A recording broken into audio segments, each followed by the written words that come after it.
नमस्कार मंडळी, मी गणेश गुरुनाथ पवार तुमचं पुन्हा एकदा स्वागत करतो आहे माझ्या मिनी ब्लॉगमध्ये.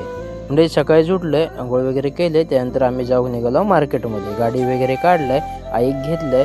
आज इल्ली कोल्हापूरवरनं आमची मोठी बहीण. तर त्यांचं प्लॅन ठरलो की आज काहीतरी मासे घेतल्याच्यानंतर फिराक जायचा.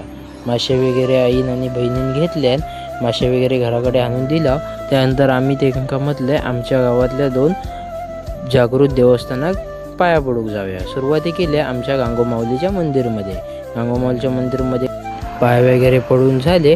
त्यानंतर आम्ही गेलो श्री गांगोच्या मंदिरमध्ये. गांगोच्या म्हणजे गांगोलिंगाच्या मंदिरमध्ये. त्यानंतर आम्ही गांगोलिंगाच्या मंदिरमध्ये येलो, गांगोच्या पाया वगैरे पडला. त्यानंतर आम्ही संध्याकाळी जाऊन निघालो कास पठार आंबरसकरवाडी. कास पठाराकडे गेला, थोडे फोटो वगैरे काढला आणि त्यानंतर आम्ही जाऊन निघालो घरा. तर मित्रांनो, आजचा ब्लॉग कसं वाटलं सांगा आणि पुढच्या ब्लॉगसाठी एक कमेंट करा. चला, श्री स्वामी समर्थ. एक कमेंट आणि लाईक नक्की करा.